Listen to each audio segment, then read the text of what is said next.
വ്യക്തി ജീവിതത്തിൽ ദാവീദിനെയും മഹാരഥന്മാരെയും പരിചരിച്ചതായ വ്യക്തിയുടെ ദൈവം ഗോഡ് ഓഫ് ഇൻഡിവിജ്വൽ. നാലാമതായി ഞാൻ പറഞ്ഞത് ഗോഡ് ഓഫ് ഇറ്റേണിറ്റി, നിത്യതയുള്ള ദൈവം, നിത്യത വരെയും നമ്മെ പരിപാലിക്കുന്നവനായ ദൈവം. ഈ 4 സംഗതികൾ നമ്മുടെ ജീവിതത്തിൽ ഓർക്കണം. സൃഷ്ടി വാഹനങ്ങളിലൂടെ അണുവായിരിക്കും എന്നെ പരിപാലിക്കുന്നവനാണ്. ചരിത്രത്തിൽ കൂടെ ഇസ്രായേലിനെ പരിപാലിക്കാൻ മതിയായവരാണ്. വ്യക്തി ജീവിതത്തിൽ മഹാപരിമാരായിരിക്കുന്നവരെയൊക്കെയും പരിപാലിക്കുന്ന ദൈവം എന്നെയും പരിപാലിക്കുന്നതിനുള്ള കഴിവുള്ളവനാണ്. നിത്യത വരെയും അവരെ പരിപാലിച്ചുകൊണ്ടിരിക്കുന്ന ദൈവം കളഞ്ഞില്ല. ആ കരങ്ങളിലേക്ക് നമുക്ക് താഴേക്ക് കൊടുക്കാം, നമുക്ക് തലകളക്കാം. ദൈവത്തിൻ്റെ ശക്തി സൈന്യമുള്ള ദൈവമായി തിരുനിവാസമനോഹരം എന്നെയുള്ള യഹോവയുടെ പ്രാകാരങ്ങളെ ആനുഷ്ഠിച്ചു മോഹിച്ചു പോകുന്നു. ദാവീദിന്റെ സങ്കീർത്തനത്തിൽ കൂടി ഞങ്ങളെ ഓർമ്മപ്പെടുത്തിയതായ സംഗതികൾ നേരിടാൻ ഞങ്ങൾ ഒന്നുകൂടെ തിരിച്ചു. സൃഷ്ടി വൈശിഷ്ട്യങ്ങളിലൂടെ ലോകത്തെ മുഴുവൻ നിലനിർത്തുന്നവനായ ദൈവം എന്നെ ഇന്ന് നിലനിർത്തുന്നു. ഞാനായിരിക്കുന്ന അവസ്ഥയിലായിരിക്കുവാൻ അവൻ്റെ സൃഷ്ടിയുടെ വൈശിഷ്ട്യങ്ങളാണ്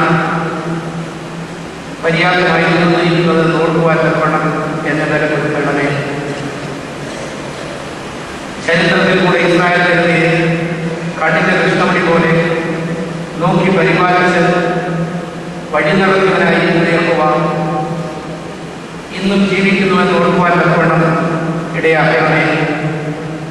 യേശു ക്രിസ്തു ഇന്നലെയും ഇന്നും എന്നേക്കും അനന്യം തന്നെയെന്ന് എബ്രായരുടെ കർത്താവ് പറഞ്ഞിരിക്കുന്നത് പോലെ മാറ്റമില്ലാത്തവനായിരിക്കുന്ന കർത്താവിൻ്റെ നടത്തിപ്പുകാരൻ പരിചരണവും അനുഭവിച്ചുകൊണ്ട് ജീവിക്കുവാൻ വിശ്വാസീകരന്മാരായിരിക്കുന്ന പലർക്കും ദാവീദിന്റെ വ്യക്തി ജീവിതത്തിൽ കൂടെ ദാവീദിനും അതുപോലെ വിശുദ്ധ വേദപുസ്തക ചരിത്രത്തിലായാലും സഭാചരിത്രങ്ങളിലായാലും വിശ്വാസത്തിൻ്റെ ധീരന്മാരായിരുന്ന പിതാക്കന്മാരും അങ്ങയെ പിൻപറ്റി അങ്ങയിൽ പ്രാപിച്ചിരിക്കുന്നതായ വിശ്വാസം, അങ്ങയിൽ പ്രാപിച്ചിരിക്കുന്നതായ വഴിനടത്തൽ, നടത്തിപ്പ്, കാവൽ, ഇതൊക്കെയും മനസ്സിലാക്കിക്കൊണ്ട് ഞങ്ങളോട് തിരഞ്ഞെടുത്തി പറയും.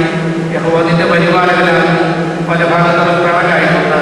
സൂര്യനാകട്ടെ ചന്ദ്രനാകട്ടെ യാതൊരു പ്രകൃതികളായിരിക്കുന്ന വൈശിഷ്ട്യങ്ങളിൽ നിന്നെ ബാധിക്കുകയില്ല എന്ന് ഞങ്ങളെ ഓർമ്മപ്പെടുത്തുന്നുണ്ട് കർത്താവ്. ആ വ്യക്തി ജീവിതത്തിൽ കൂടെ അവരനുഭവിച്ച ആ ദൈവത്തെ ഞങ്ങളും തിരിച്ചറിഞ്ഞുകൊണ്ട് ജീവിപ്പാൻ ഞങ്ങൾക്ക് അവിടുത്തെ ആക്കണമേ. ഞങ്ങളെ അവിടുത്തെ കരങ്ങളിൽ എടുക്കണമേ, സ്വീകരിക്കണമേ. നിന്റെ മക്കളും അവകാശികളുമാക്കി ഞങ്ങളെ എടുക്കണമേ.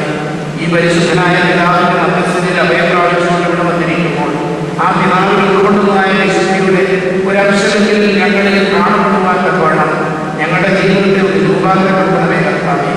നീ ഞങ്ങൾക്ക് വഴികാട്ടിയായിരിക്കണമേ, നായകനായിരിക്കണമേ. ഞങ്ങളുടെ ജീവിതത്തിന്റെ മാലിന്യായി ഉണ്ടായിരിക്കണമേ. എല്ലാറ്റിനും വഴിയായി നിത്യതവരെയും ഞങ്ങളെ പരിപാലിക്കുന്ന ഒരു ദൈവം ഞങ്ങൾക്ക് വേണ്ടി ജീവിക്കുന്നുവെന്ന് അറിഞ്ഞുകൊണ്ട് ആ ദൈവത്തിൽ ഞങ്ങളെ നിലനിർത്തിച്ച് ഞങ്ങൾക്ക് ജീവിക്കാൻ ഞങ്ങളുടെ ശിഷ്ടായി സഹായിക്കണമേ.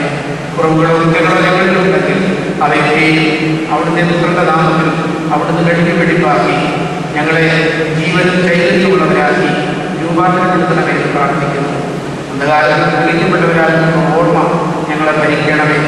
എൻ്റെ അത്ഭുത പ്രകാശത്തിലാണെന്നുള്ള ആശുദ്ധയിൽ ഞങ്ങൾ ജീവിക്കുവാനും ഇടയാക്കണമേ. കുറവുള്ളവരുണ്ടെങ്കിൽ അവയൊക്കെയും ഞങ്ങളിൽ നിന്ന് അകറ്റി എൻ്റെ വിശുദ്ധിയാൽ ഞങ്ങളെ വിശുദ്ധീകരിച്ച് ഞങ്ങളെ പരിപാലിക്കണമേ. അതായത് ഞങ്ങളിൽ നിനക്ക് നിന്റെ പിതാവിന് നിന്റെ പരിശുദ്ധവും ഉണ്ടായി സ്തുതിയും സ്തോത്രവും കരയുവാനായിട്ട് തന്നെ ആമേൻ.